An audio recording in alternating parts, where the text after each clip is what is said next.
بسم الله الرحمن الرحيم. الحمد لله الذي أنزل على عبده الكتاب ولم يجعل له عوجا قيما لينذر بأسا شديدا من لدنه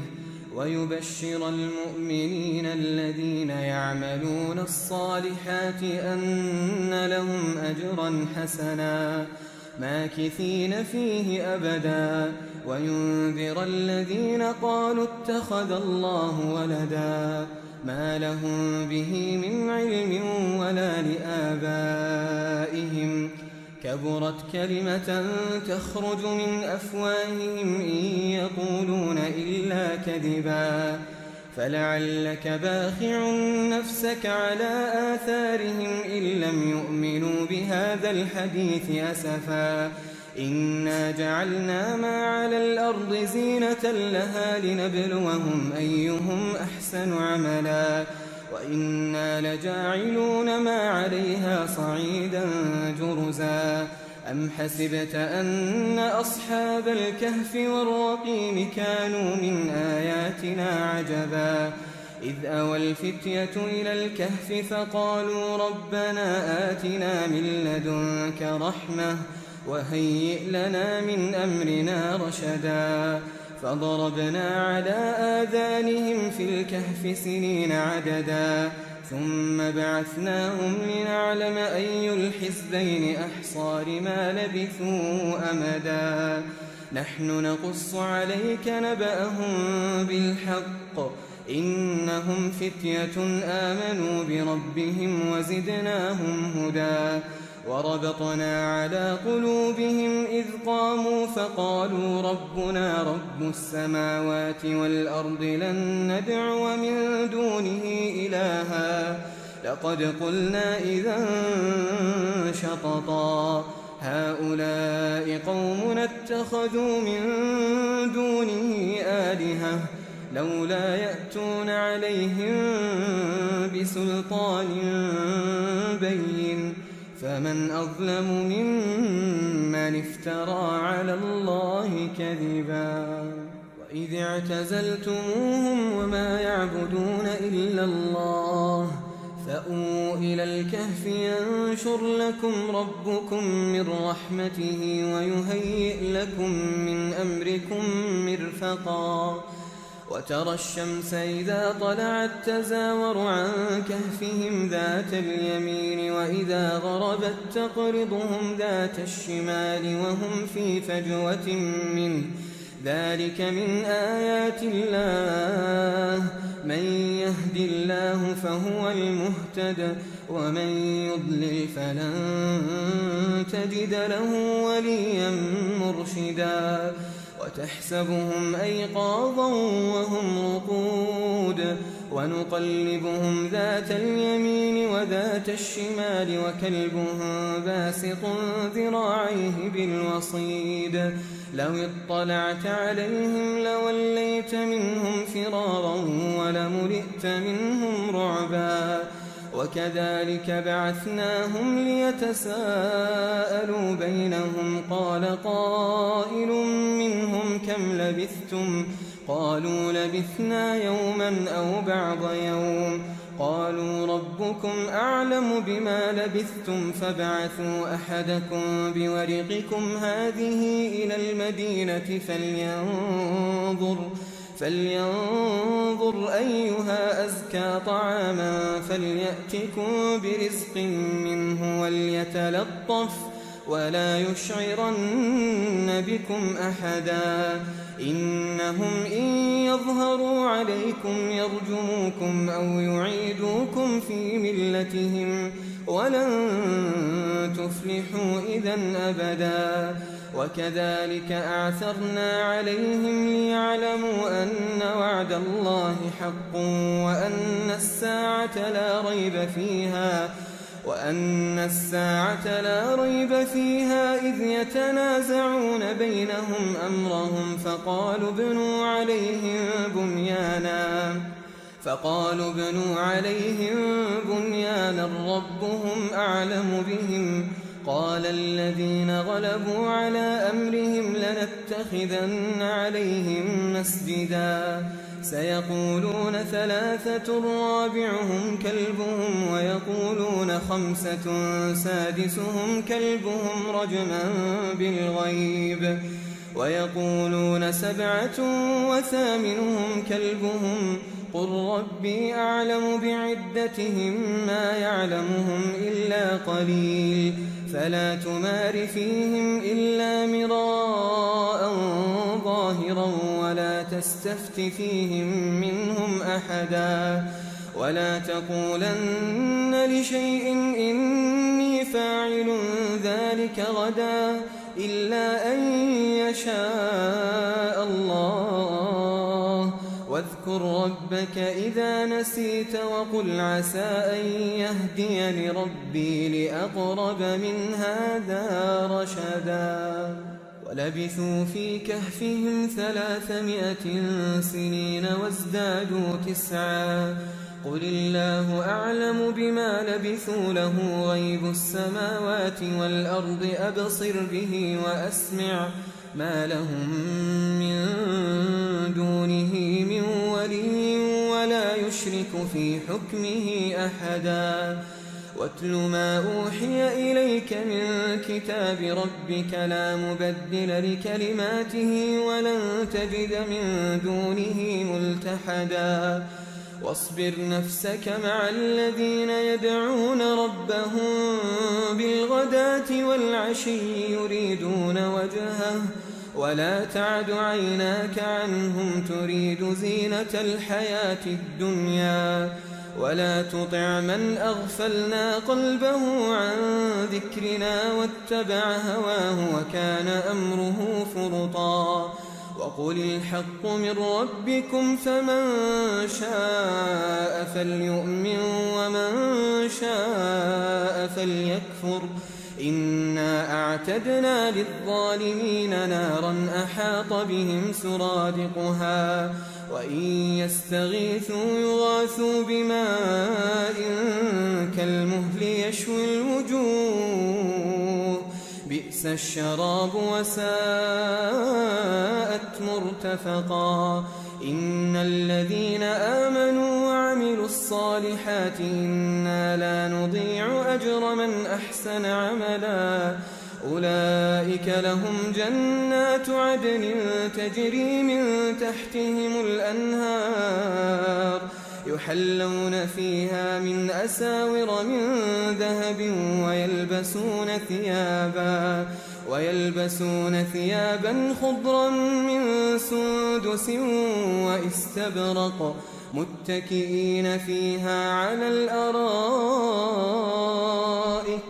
نعم الثواب وحسنت مرتفقا واضرب لهم مثل الرجلين جعلنا لأحدهما جنتين من أعناب وحففناهما بنخل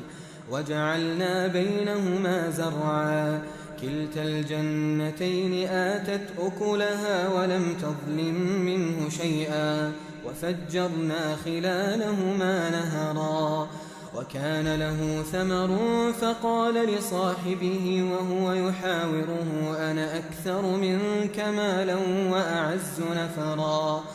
ودخل جنته وهو ظالم لنفسه قال ما أظن أن تبيد هذه أبدا وما أظن الساعة قائمة ولئن رددت إلى ربي لأجدن خيرا منها منقلبا قال له صاحبه وهو يحاوره أكفرت بالذي خلقك من تراب ثم من نطفة ثم سواك رجلا لكن هو الله ربي ولا أشرك بربي أحدا ولولا إذ دخلت جنتك قلت ما شاء الله لا قوة إلا بالله إن ترني أنا أقل منك مالا وولدا فعسى ربي أن يؤتيني خيرا من جنتك ويرسل عليها حسبانا من السماء فتصبح صعيدا زلقا أو يصبح ماؤها غورا فلن تستطيع له طلبا وأحيط بثمره فأصبح يقلب كفيه على ما أنفق فيها وهي خاوية على عروشها ويقول يا ليتني لم أشرك بربي أحدا ولم تكن له فئة ينصرونه من دون الله وما كان منتصرا هنالك الولاية لله الحق هو خير ثوابا وخير عقبا واضرب لهم مثل الحياة الدنيا كماء إن أنزلناه من السماء فاختلط به نبات الأرض فأصبح هشيما تذروه الرياح وكان الله على كل شيء مقتدرا المال والبنون زينة الحياة الدنيا والباقيات الصالحات خير عند ربك ثوابا وخير أملا ويوم نسير الجبال وترى الأرض بارزة وحشرناهم فلم نغادر منهم أحدا وعرضوا على ربك صفا لقد جئتمونا كما خلقناكم أول مرة بل زعمتم أن لن نجعل لكم موعدا ووضع الكتاب فترى المجرمين مشفقين مما فيه ويقولون يا ويلتنا ما لهذا الكتاب لا يغادر صغيرة ولا كبيرة إلا أحصاها ووجدوا ما عملوا حاضرا ولا يظلم ربك أحدا وإذ قلنا للملائكة اسجدوا لآدم فسجدوا إلا إبليس كان من الجن ففسق عن أمر ربه أفتتخذونه وذريته أولياء من دوني وهم لكم عدو بئس للظالمين بدلا ما أشهدتهم خلق السماوات والأرض ولا خلق أنفسهم وما كنت متخذ المضلين عضدا ويوم يقول نادوا شركائي الذين زعمتم فدعوهم فلم يستجيبوا لهم وجعلنا بينهم موبقا ورأى المجرمون النار فظنوا أنهم مواقعوها ولم يجدوا عنها مصرفا ولقد صرفنا في هذا القرآن للناس من كل مثل وكان الإنسان أكثر شيء جدلا وما منع الناس أن يؤمنوا إذ جاءهم الهدى ويستغفروا ربهم إلا أن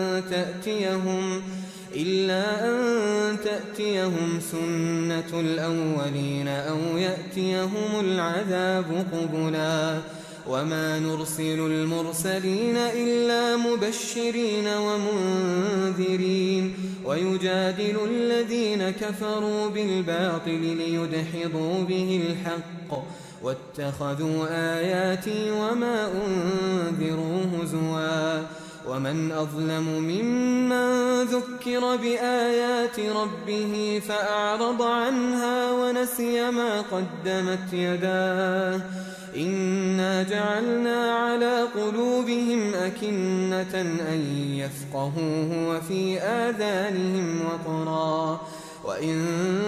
تدعهم إلى الهدى فلن يهتدوا إذن أبدا وربك الغفور ذو الرحمة لو يؤاخذهم بما كسبوا لعجل لهم العذاب بل لهم موعد لن يجدوا من دونه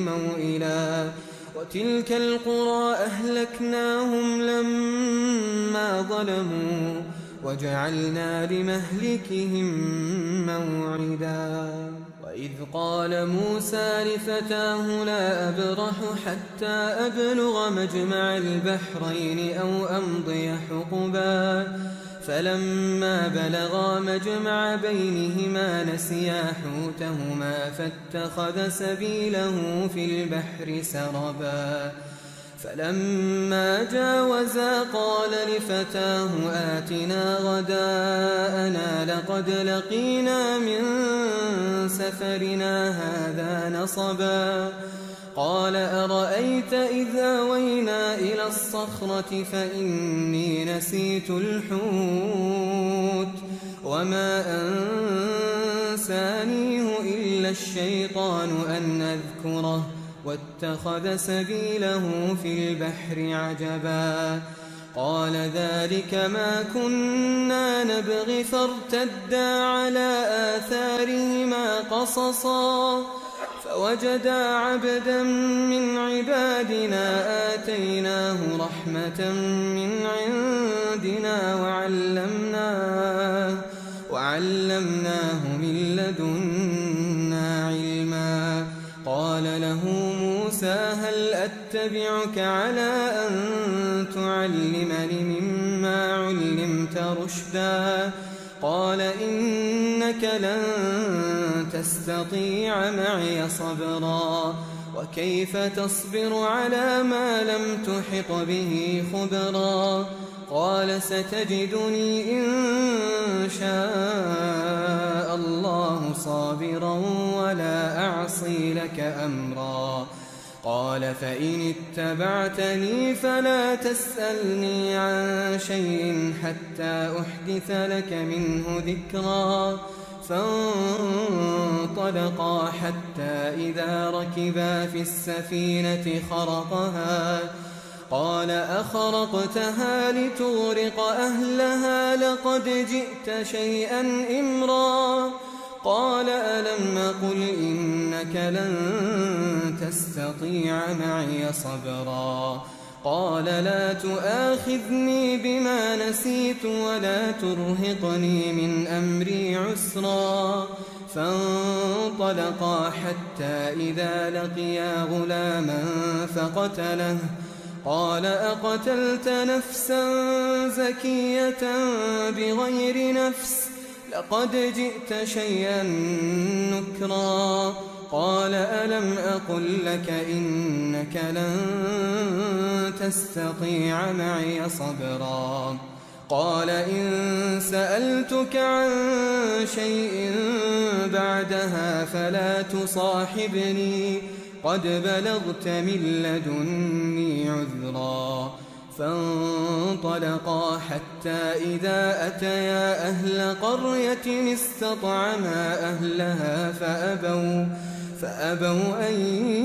يضيفوهما فوجدا فيها جدارا يريد أن ينقض فأقامه قال لو شئت لاتخذت عليه أجرا قال هذا فراق بيني وبينك سأنبئك بتأويل ما لم تستطع عليه صبرا أما السفينة فكانت لمساكين يعملون في البحر فأردت أن أعيبها وكان وراءهم ملك يأخذ كل سفينة غصبا وأما الغلام فكان أبواه مؤمنين فخشينا أن يرهقهما طغيانا وكفرا فأردنا أن يبدلهما ربهما خيرا منه زكاة وأقرب رحما وأما الجدار فكان لغلامين يتيمين في المدينة وكان تحته كنز لهما وكان أبوهما صالحا فأراد ربك أن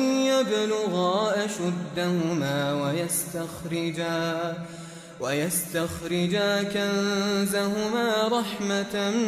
من ربك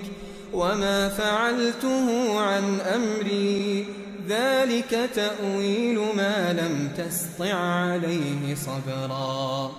ويسألونك عن ذي القرنين قل سأتلو عليكم منه ذكرا إنا مكنا له في الأرض وآتيناه من كل شيء سببا فأتبع سببا حتى إذا بلغ مغرب الشمس وجدها تغرب في عين حمئة ووجد عندها قوما قلنا يا ذا القرنين إما أن تعذب وإما أن تتخذ فيهم حسنا قال أما من ظلم فسوف نعذبه ثم يرد إلى ربه فيعذبه عذابا نكرا وأما من آمن وعمل صالحا فله جزاء الحسنى وسنقول له من أمرنا يسرا ثم أتبع سببا حتى إذا بلغ مطلع الشمس وجدها تطلع على قوم لم نجعل لهم من دونها سترا كذلك وقد أحطنا بما لديه خبرا ثم أتبع سببا حتى إذا بلغ بين السدين وجد من دونهما قوما لا يكادون يفقهون قولا قالوا يا ذا القرنين إن يأجوج ومأجوج مفسدون في الأرض فهل نجعل لك خرجا على أن تجعل بيننا وبينهم سدا قال ما مكني فيه ربي خير فأعينوني بقوة أجعل بينكم وبينهم ردما آتوني زبر الحديد حتى إذا ساوى بين الصدفين قال انفخوا حتى إذا جعله نارا قال آتوني أفرغ عليه قطرا فما استطاعوا أن يظهروه وما استطاعوا له نقبا قال هذا رحمة من ربي فإذا جاء وعد ربي جعله دكا وكان وعد ربي حقا وتركنا بعضهم يومئذ يموج في بعض ونفخ في الصور فجمعناهم جمعا وعرضنا جهنم يومئذ للكافرين عرضا الذين كانت أعينهم في غطاء عن ذكري وكانوا لا يستطيعون سمعا أفحسب الذين كفروا أن يتخذوا عبادي من دوني أولياء إنا أعتدنا جهنم للكافرين نزلا قل هل ننبئكم بالأخسرين أعمالا الذين ضل سعيهم في الحياة الدنيا وهم يحسبون أنهم يحسنون صنعا أولئك الذين كفروا بآيات ربهم ولقائه فحبطت أعمالهم فلا نقيم لهم يوم القيامة وزنا ذلك جزاؤهم جهنم بما كفروا واتخذوا آياتي ورسلي هزوا إن الذين آمنوا وعملوا الصالحات كانت لهم جنات الفردوس نزلا خالدين فيها لا يبغون عنها حولا قل لو كان البحر مدادا لكلمات ربي لنفد البحر قبل أن تنفد كلمات ربي ولو جئنا بمثله مددا قل إنما أنا بشر مثلكم يوحى إلي أنما إلهكم إله واحد فمن كان يرجو لقاء ربه فليعمل عملا صالحا ولا يشرك بعبادة ربه أحدا.